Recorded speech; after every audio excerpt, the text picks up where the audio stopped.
Good morning to all. Welcome to our YouTube channel Prince Tyagi MEC.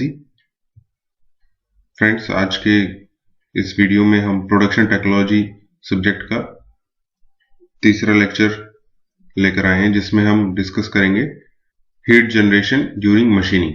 कि जब भी हम कोई मशीनिंग या कटिंग टर्निंग का जो ऑपरेशन करते हैं उसमें हीट जनरेशन कैसे होता है और उसके क्या क्या इफेक्ट होते हैं।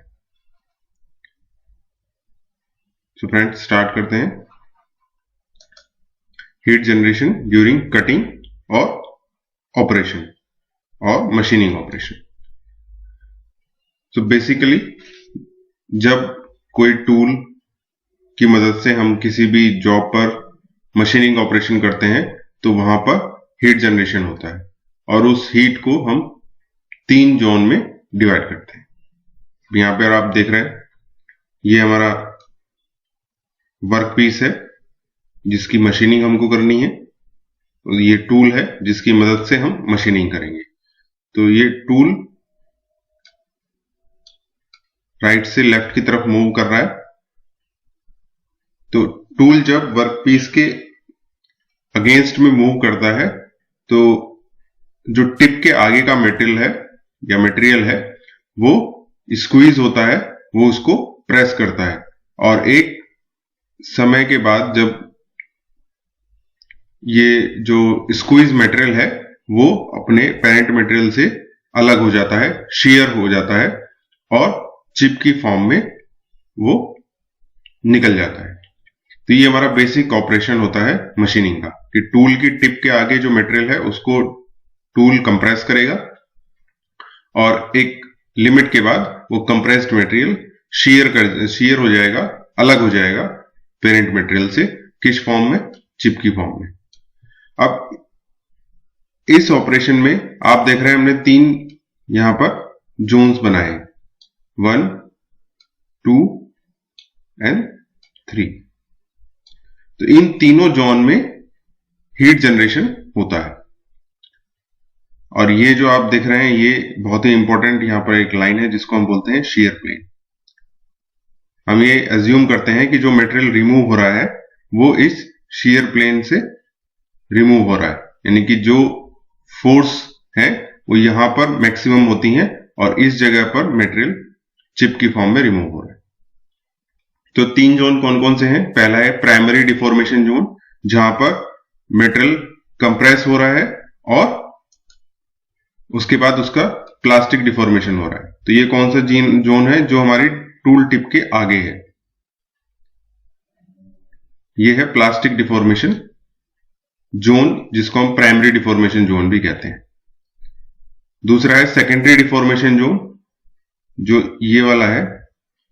जो चिप बन रही हैं वो टूल के रेक फेस पे स्लाइड होके जाती हैं। तो जब वो यहां पर स्लाइड हो रही हैं तो उन दोनों के बीच में टूल सरफेस और चिप की जो सरफेस है उनके बीच में एक ड्रैग फोर्स होता है, फ्रिक्शन होता है, जिसकी वजह से यहां पर हीट जनरेशन होता है इस जगह पे। ये हमारा है सेकेंड जोन। और थर्ड जोन है वर्क टूल कॉन्टैक्ट जोन। जैसे नाम से भी हम यहां पर समझ सकते हैं कि वर्क और टूल का जहां कॉन्टैक्ट हो रहा है, तो ये वाली जो सरफेस है, जो फिनिश्ड सरफेस है जहां पर मशीनिंग हो चुकी है, वो भी टूल की सरफेस को यहां पर टच करता है।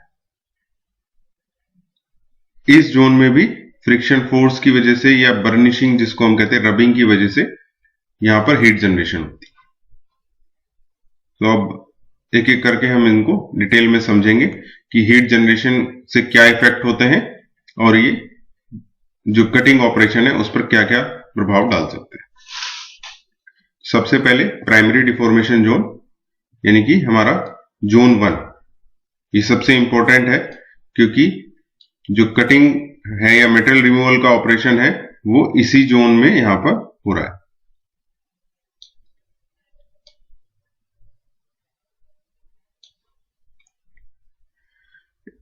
तो इस रीजन में क्या हो रहा है, जैसे कि हम ऑलरेडी बताया है कि जो टूल है वो अपने टिप के आगे के मटेरियल को कंप्रेस करता है, उसका प्लास्टिक डिफॉर्मेशन होता है, और जब फोर्स मटेरियल की शेयर स्ट्रेंथ से ज्यादा हो जाती है तो इस शेयर प्लेन पे मटेरियल जो अपना बेस मेटल है या वर्क पीस है उससे अलग हो जाता है चिप की फॉर्म में। तो यहां पर क्या हो रहा है कि जो मटेरियल है, जो वर्क पीस है, उसका क्रिस्टल स्ट्रक्चर यहां पर टूटकर अलग हो रहा है। यहां पर इस जोन में प्राइमरी डिफॉर्मेशन हो रहा है।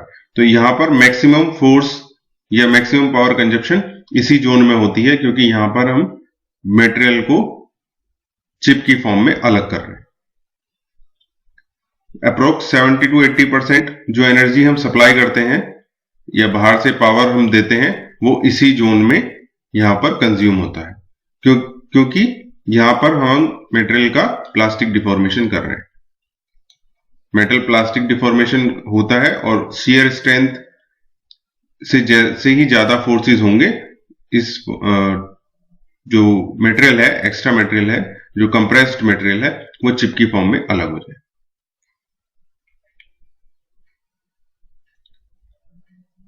अब नेक्स्ट है सेकेंडरी डिफॉर्मेशन जोन, यानी कि ये वाला एरिया,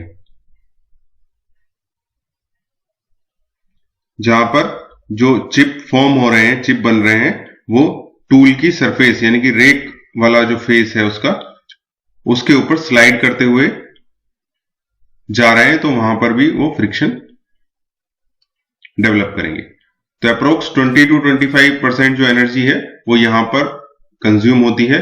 क्यों? क्योंकि चिप और रेक फेस के बीच में ड्रैग फोर्स होती है, फ्रिक्शन फोर्स होती है। इस रीजन को चिप टूल कांटेक्ट जोन भी कहते हैं, क्योंकि यहां पे चिप और टूल एक दूसरे के कांटेक्ट में आ रहे हैं। और ये जो एनर्जी है ये पूरी तरह से हीट में कन्वर्ट होती है।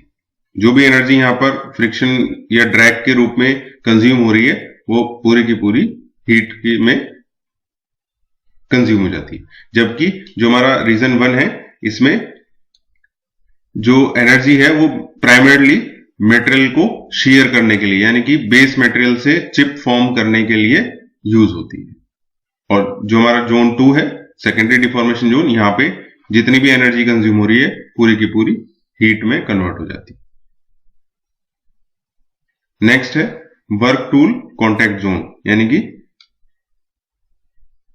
ये वाला जोन जहां पर टूल और फिनिश्ड जो वर्क पीस है, जहां पर मशीनिंग हो चुकी है,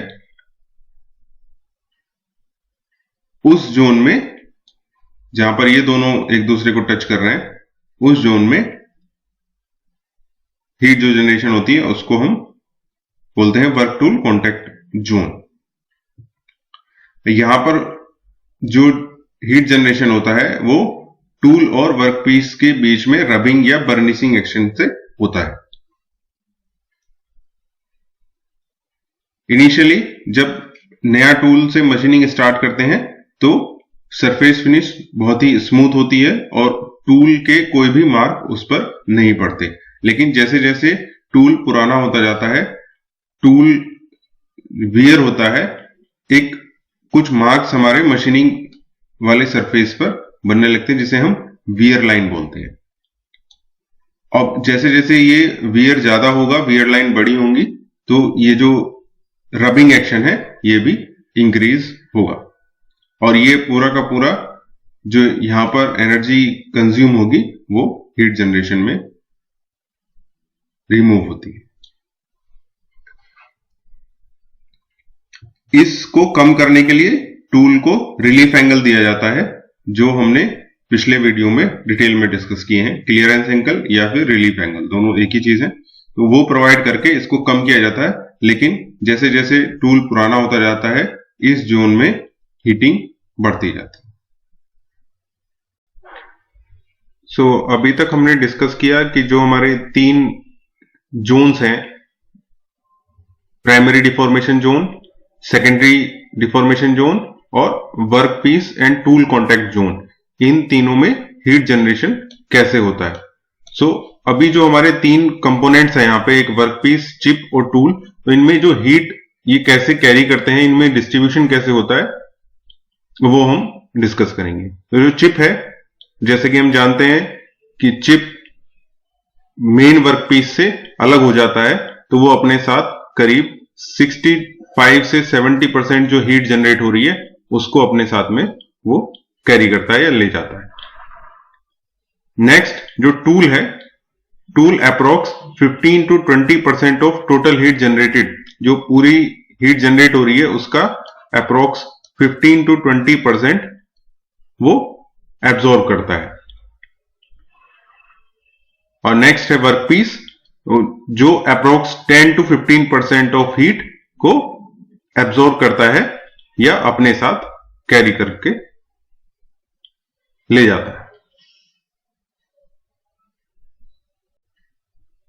अब हम डिस्कस करते हैं कि जो ये हीट जनरेट हो रही है इसके इफेक्ट क्या होंगे। कटिंग ऑपरेशन या मशीनिंग ऑपरेशन जो भी हम कर रहे हैं उसका इस हीट जनरेशन से क्या प्रभाव पड़ेगा, यह हमारे लिए इतना ये कंसर्न क्यों है। सबसे पहले है rapid tool wear leading to reduction in tool life. तो जैसे जैसे हीट जनरेशन बढ़ेगी जो टूल है उसकी वियर एंड टियर बढ़ेगी, क्योंकि हायर टेम्परेचर पे मटेरियल जो है अपनी स्ट्रेंथ लूज करता है। जैसे जैसे टेम्परेचर हाई होगा जो टूल मटेरियल है उसकी स्ट्रेंथ कम होगी और वो जल्दी से उसका वियर एंड टियर यानी कि उसका घिसाव है वो जल्दी होगा। इस वजह से उसकी जो टूल लाइफ है वो कम हो जाएगी। Thermal deformation of cutting edges, temperature अगर ज्यादा है तो ये हमारा अगर टूल हम समझे तो ये जो इसकी कटिंग एजेस हैं, ये इसकी साइड कटिंग एज है ये वाली, ये डिफॉर्म हो जाएगी, यानी कि ये इसका प्लास्टिक डिफॉर्मेशन हो जाएगा, इसका विरूपण हो जाएगा। नेक्स्ट है fracturing of tool tip. High temperature पे ऐसा भी हो सकता है कि जो ये टूल की टिप है, जो आगे वाला पोर्शन है,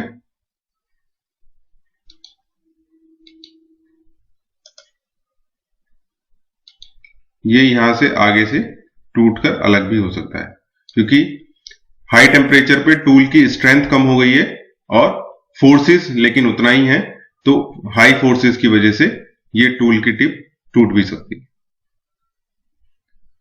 reduction in surface finish and dimensional accuracy, जैसे जैसे हीट जनरेशन जो है वो ज्यादा होगा, ज्यादा हीट जनरेट होगी, टेम्परेचर हाई होगा मशीनिंग जोन में जहां टूल वर्कपीस की मशीनिंग कर रहा है, वहां पर सरफेस फिनिश भी कम होगी। साथ ही डायमेंशनल एक्यूरेसी यानी कि जो डायमेंशंस हमको चाहिए वो भी कम होती जाएंगी। नेक्स्ट है formation of built up edges. अब यहां पर ये टूल है, इसके ऊपर से चिप स्लाइड करके जाएंगे, तो जब टेम्परेचर ज्यादा होगा तो जो चिप का मटेरियल है वो इस टूल की सरफेस पर यहां पे चिपक भी सकता है, यानी कि चिप का कुछ पार्ट टूल की सरफेस पर चिपक सकता है। इसी को हम बोलते हैं बिल्ट अप एजेस। उसके बाद हाई टेम्परेचर पर ऑक्सीडेशन, कोरोजन और वर्कपीस की जो बर्निंग है, यानी कि वर्कपीस की सरफेस जल भी सकती है, यह भी हाई हीट पर हो सकता है। Leads to residual stress, high temperature की वजह से जो वर्कपीस फाइनली हमको मिलेगा उसमें कुछ स्ट्रेसेस डेवलप हो सकती हैं, थर्मल स्ट्रेसेस हो सकती हैं, यानी कि कुछ प्रतिबल उसमें ऑलरेडी होंगे, जिससे जब वो वर्कपीस एक्चुअल वर्किंग कंडीशन में जाएगा तो उसकी स्ट्रेंथ पहले के मुकाबले कम होगी। इतने सारे कॉन्स यानी कि डिसएडवांटेज होने के बावजूद भी एक एडवांटेज हमें जो हाई टेम्परेचर मशीनिंग में मिलता है वो है lower cutting force and power consumption. ऐसा क्यों होता है? अगर यहां पर ये वर्कपीस है और ये टूल है, जैसे कि हम जानते हैं कि हायर टेम्परेचर पे जो भी मटेरियल होता है उसकी स्ट्रेंथ कम हो जाती है। अब अगर वर्कपीस की स्ट्रेंथ कम हो जाएगी तो टूल उसको आसानी से पेनिट्रेट कर पाएगा और मशीनिंग ज्यादा अच्छे तरीके से होगी। तो इसी वजह से हायर टेम्परेचर मशीनिंग में हमें कम फोर्स की जरूरत होती है और पावर कंजप्शन कम हो जाता है, क्योंकि हायर टेम्परेचर पे वर्कपीस की जो शेयर स्ट्रेंथ है वो कम हो जाती है।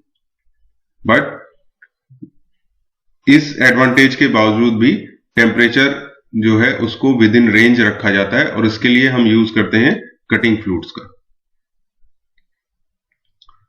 क्योंकि हायर टेम्परेचर पे जो टूल है उसकी जो वर्किंग है, उसकी जो एफिशिएंसी है वो कम हो जाती है, हमें प्रॉपर मशीनिंग नहीं मिलेगी, हमें प्रॉपर सरफेस फिनिश नहीं मिलेगी, तो इसलिए टेम्परेचर को बहुत ज्यादा बढ़ाया नहीं जाता और इसको कम करने के लिए हम यूज करते हैं कटिंग फ्लूइड्स का।